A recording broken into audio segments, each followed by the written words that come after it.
Hey guys, welcome to the Touchdown Table. I'm Ryan, that's Tyler, that's Jordan. So this video is going to be the start of what we call our deep dive series, where we are just going to talk about one team in this video and just really much just dive right in, I guess, and talk about their schedule, their players, everything about them. We're going to go really in depth for their outlook for the 2019 season. And we're going to start with a team that happens to be my favorite team, the Houston Texans. We'll start off our deep dive series. So how we're going to start this video, we're just going to go, all three of us are going to predict each game of their schedule, and then we'll share what we have their final record coming out to be and where we think that will take them when it comes to making the playoffs. So we ready? Oh, yeah. Yep. So as Ryan said, we're going to start with the playoffs. We're starting with the Texans in honor of our man in the middle here, Ryan. Yeah. Appreciate it. All right. So let's start with week one, and we're just going to give our predictions and then our final whatever it's called Record. Thank you. I don't know why I was blanking on the word, but yes. So we're going to start with week one. It's a Monday nighter against the Saints. I'm saying they lose that game. I think they lose that game. I think they lose that game. We're going to go really quickly. Week two, it's at home against the Jaguars. I think they win that game. That's a dub. I'm going to say they win that game too. Week three away against the Chargers. I say they lose. Same. I think they win that game. All right. Week four, at home against the Panthers. Win. Win. Week five, home against the Falcons. Win. Win. Week six, away against the Chiefs. Loss. Week seven, away against the Colts. Win. Loss. Week eight, home against the Raiders. Win. Week nine, away against the Jaguars. Loss. Same. Week 10, they have a bye week. Week 11, the Ravens, they're away. Win. Home against the Colts. Win. I'm giving one too. Home against the Patriots. Loss. Home against the Broncos. Win. Away against the Titans. Win. I'm gonna say they lose that I one. say they win. Away against the Buccaneers. Win. I say they win. Win. And home against the Titans. Win. Win. All right, so we'll go. Tyler, what do you have the Texans' final record being, and where do you think that will take them when it comes to playoff seeding? Okay. So I have them going 12-4, which is actually pretty good. That's not what I expected to see. They have a pretty easy schedule, but I think right now 12-4 will be around 2 seed or 3 seed within the AFC. I feel like there's going to be better teams in the AFC. So with this schedule, it looks like the Texans are going to have a pretty good year this year. There's going to be a couple close games that the Texans are going to have to really focus on. But in the beginning of the season, you see some of their more difficult games, and it starts to get easier towards the second half of it. The only one that's really Hold on. the second half is. I just want to let you know, you have the Texans beating the Chiefs and the Colts. I don't know if you agree with that. What? I'm talking to Tyler. I think he Chiefs chose won, opposite yeah. on those. Did you have the Yeah. So it's actually 10-6. That makes more sense for what I was gonna say. Still a decent record. That's probably, I would say, a wild card spot. Did you have for them the Texans. beating the Chargers as well? Yes. Okay, I just want to make sure. That's a wild card spot for the Texans. I think the Colts will win that division, but nonetheless, Texans will be in the playoff. Hopefully, they don't lose in the first round like they did last year. Yeah. So I have the Texans going 12-4, and I wouldn't call the schedule easy, but I think they are going to prove that they're a better team because a lot of times when they had that 9-game winning streak last season, everyone was just like, oh, you have an easy schedule. Well, that's not going to be the case because they have a first-place schedule because they won the division last year. So they play the Patriots and the Chiefs and Baltimore. So those will be some tough games, but I think they'll be able to win at least one of those, which will propel them into the playoffs. I think 12-4 will definitely be enough for them to win this division. I think they'll win the AFC South in this division. I think it could come down to Week 17, but I do think they will prove they're still the best team in this division. I think they'll go 5-1 in their division games, losing once to the Jaguars. That game's in London. That's their first time ever going to London to play a game, and London is like a second home to the Jaguars, so I think that could play a factor there. I had them only losing one home game, and that is to the Patriots. That's a Sunday Night Football game, by the way. And, I think the Texans have a lot to prove this year just to see if they can be one of those true contenders in the AFC playoff picture and not just a first-round exit that goes 10-6 every year. So I think they'll take a pretty big leap, go 12-4, and I think this gets them a first-round bye as the 2 seed. And I have the Texans going 10-6, like Tyler. Now I'm looking at mine and Ryan's screen. We almost have the same thing, except for Texans Chargers game. He has the Texans winning, and the Texans Colts game. I have the Colts winning, and those are two games that I believe could go either way. So I think they will go 10-6. I think they could go 12-4, but they will fall just short of it. I think a lot of the games the Texans are going to be playing in are going to be close games, so I'm not going to overanalyze it. I think they're going to go 10-6. And that's a good number. That's how I would have felt going into this. So I feel like they're going to go 10-6. They have a decently hard schedule that they can manage, and they will get a wild card spot. All right, so there's our record deep dive. Now we're going to take a little bit of a roster deep dive. We're going to start with the quarterback, Deshaun Watson. Where would you guys have him, just off the top of your head, where would you have him ranked for quarterbacks in the NFL? Just an area. Right now, I would say top 10. He's in that top 10. I would say top 10, top 12 area. He'd be around 8 or 9. Yeah, or 10, I'd agree with that. or 11 or 12. I'd say 8 to 12. I'd say he's at 10. Okay. All right, so not bad for Deshaun Watson. In clutch situations, we've seen him be there. The one problem with Deshaun Watson is he tries to do too much sometimes, which can lead to injury in a lot of ways. You see him trying to escape a bunch of sacks with the bad offensive line that he had. Hopefully with a better offensive line this year. Drafted guys like Titus Howard, and who else will they get? Max Sharping. Max Sharping in the second round. Yeah. All right, so that's two additions to their offensive line. So hopefully he's not trying to get away as much. That should help them out. Another offensive weapon that they have, DeAndre Hopkins, best wide receiver in the league. Yes or no? Yes. I'm going to have to agree with you guys. Yes, I do think he's the best wide receiver in the league. If you don't drop any passes in a season, I think that's by itself is almost good enough to say that you're at least one of the best receivers in the league. And I agree. Once again, he's got the height. He's got stamina. He's got stamina. I guess he does. He's got speed. You just said it weird. He's got all the things that you need for a wide receiver. So, yes, good job to DeAndre Hopkins. Wait 1 second. I'm just gonna take a shot at you real quick. You're kind of just talking, and I think me and Ryan want to talk a little bit too. So just give us a little input on these things. Besides nothing to say. You guys, Wow. I'm trying to I'm just saying. Okay. I'm just saying. You're going over the whole roster. We're not gonna have time for us to all go over the whole roster. So you I guys say wasn't something. going Let us. over. all He's not talk. going to talk about the He's going over. long a lot of- snapper. I'm just pointing out certain things Okay, here, and well, I'm letting you guys. I'm just saying. I'm letting you I'm guys just saying. Ryan, I'm sure Ryan has a lot interrupt. to Feel say. free to interrupt me and say whatever you want to say. Yeah, I So- just did interrupt you and say what I wanted to say. We'll say whatever you want to say about DeAndre Hopkins if you let me talk a little while. I was going to say, what do you guys think about DeAndre Hopkins? That's your time to say whatever you think about DeAndre Hopkins. Feel free. Is that now? Yes, that's right now.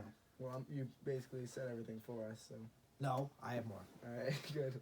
Okay. First, you guys more. So I really think Deshaun Watson, it's going to be easier for him this year. Tyler, you talked about how he's kind of was like under pressure a lot, has to run around a lot. I think that part of that is just how he plays, but I think part of that is because he's under pressure so much. So I don't think he'll be running around in the backfield as much. I think it'll be better for him for a couple of reasons. One, the obvious, the offensive line. They didn't draft the offensive lineman I thought they would end up drafting. I thought they might trade up for an offensive lineman, but they took who they thought was the best offensive lineman available at 23, which was Alabama State tackle Titus Howard. And then in the second round, they took NIU tackle Max Sharping. So I think they'll make the offensive lineman better. Our offensive line better. How much, I think, remains to be seen. But I do think Deshaun Watson should be happy about those picks, as it'll make it easier for him. I mean, I think pretty much everyone knew the Texans were going offensive line in the first round. I really think that was kind of obvious, and I really think there's not much of convincing arguments to go against that. If I'm the Texans, you got to take the offensive line. So they did that, which is good. I thought they might pursue a guy like Trent Brown in free agency, but he ended up getting overpaid, so I'm not too mad about that as a Texans fan. So I think the offensive line will allow Deshaun Watson to have more time to throw and be more precise and accurate. And then another thing is Will Fuller is coming back. He has a good chance of being ready week 1 of the regular season. And that's huge, not only because he has yes, there's Will Fuller. He's got the picture on his computer there.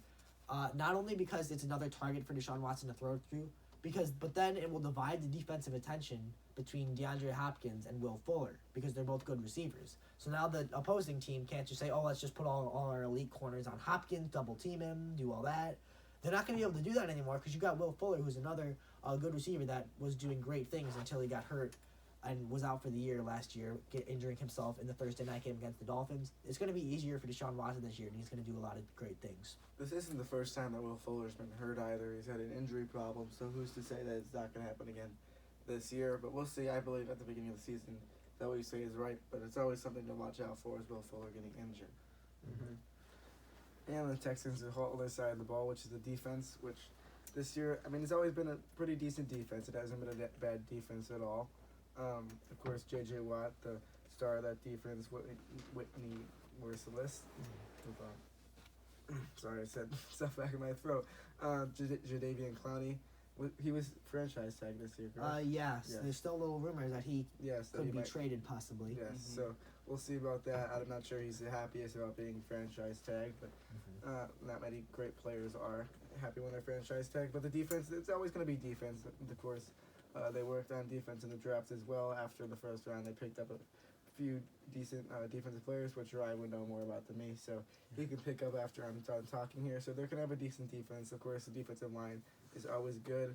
And the cornerback's not bad. Ryan, you want to pick up on the defense a little bit? Yeah, so I felt the Texans had a couple of nice defensive draft picks. Notably, the pick in the second round, Lonnie Johnson, the cornerback out of Kentucky. That guy's fast. He's a hard hitter. And, the Texans really need some youth in the secondary because you look, Jonathan Joseph, I believe he's 35. I'll double check on that. Kareem Jackson left. So, yes, he's got his photo up there. He always is putting up the photos whoever I'm talking about for some reason, whenever floats his boat. The Texans really needed a kind of rejuvenation of youth in their secondary, and they got that in Lonnie Johnson. I think he'll do great things there. I wouldn't be surprised if he's starting week 1, and Jonathan Joseph is 35. He's going to be back, but, you never, that's a long time playing football, so I think it's good that they got some youth in there. And then, in the 5th round, they took Charles Omenihu, the defensive end, who I really liked. I was impressed that he followed that far. He's a great defensive end for that point in the draft. Great value pick there. And I think that that's a good pick because if Jadeveon Clowney does get traded, I think he's a guy that could kind of step in and try to fill his void. It's big shoes to fill because Clowney was a first overall pick. But, I think that Omenihu could kind of work to develop to be that guy. Another guy you didn't mention in the 3rd round, they took, I don't know how to say his first name, is it Kahale Waring, the tight end. Kahale Waring, tight end from San Diego State. That was a good pick, or hopefully they're still in need of a tight end. They drafted a couple last year. None of them really seemed to pan out for them, so maybe Kahale Waring will be able to work. I thought the tight ends did pretty good. You don't think so? I don't think so. It was just every Texans game there was a new tight end that was catching the touchdowns. Okay. That's the thing. Yes, it was. They need a dominant tight end, and we're hopefully for the Texans that can be Kahale Waring, or they can just keep switching off between their decent tight ends. Yeah, I wouldn't say their tight ends did terrible. I mean, Jordan Thomas last year in his rookie year had 4 touchdowns, 20 catches, so. Yeah, and then there's also Xavier Crawford in the 6th round, 195th overall pick. That was a good pick for them as well. I could see that being a standout pick in the later rounds. And then just to mention their 7th round pick, also Colin Gillespie, I believe that's how you say it. He's a fullback, so 7th round. What do you expect? So anything else? You guys got anything else to talk about with the Texans before we're done? Well, I feel like the Texans, their team is definitely growing. They're young in a lot of aspects of the football. Of course, on defense, they're not the youngest team. They have some veterans up there, but on the offensive side, especially besides Lamar Miller, they're pretty young. But the Texans are always somewhat of an injury-prone team. Of course, J.J. Watt gets injured. Sometimes, luckily, he was able to avoid injury last year. Deshaun Watson obviously got injured in his first year. And just, of course, we talked about Will Fuller. So there's a lot of players, even players that I didn't mention, that get injured on the team. So if the Texans can stay healthy, I think they're going to have a pretty good team this year, and they're going to have a really good shot to compete. All right, I just want to say a couple things. These are the 3 criteria that I think for the Texans to be a Super Bowl contender this year. Number 1, the 2 offensive linemen rookies have to perform well. Number 2, Deshaun Watson has to be smart. And number 3, Will Fuller has to stay healthy and perform as well as he did last year and years before when he's been healthy. Those three things happen. I think the Texans are playing well in the January. And they need to develop some sort of running game as well. True. Which I think that kind of goes in hand with the offensive line. Yeah. Yeah, for sure. And also, this is the last thing, unless you guys have anything else to say after this or no. No, All right. I'd go on for an We've hour. seen the Texans. Yeah, we've seen the Texans. They won 9 in a row last year. Was it 9 in a row? It was 9 in a row.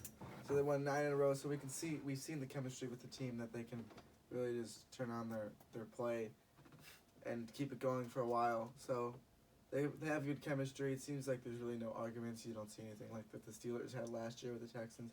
Hopefully that doesn't happen this year. But yeah, that's our deep dive into the Texans roster. We're going to keep doing this for more and more teams. We got a lot of these videos to crank out. So I don't know if we're going to end up getting to all 32 teams, but hopefully we do.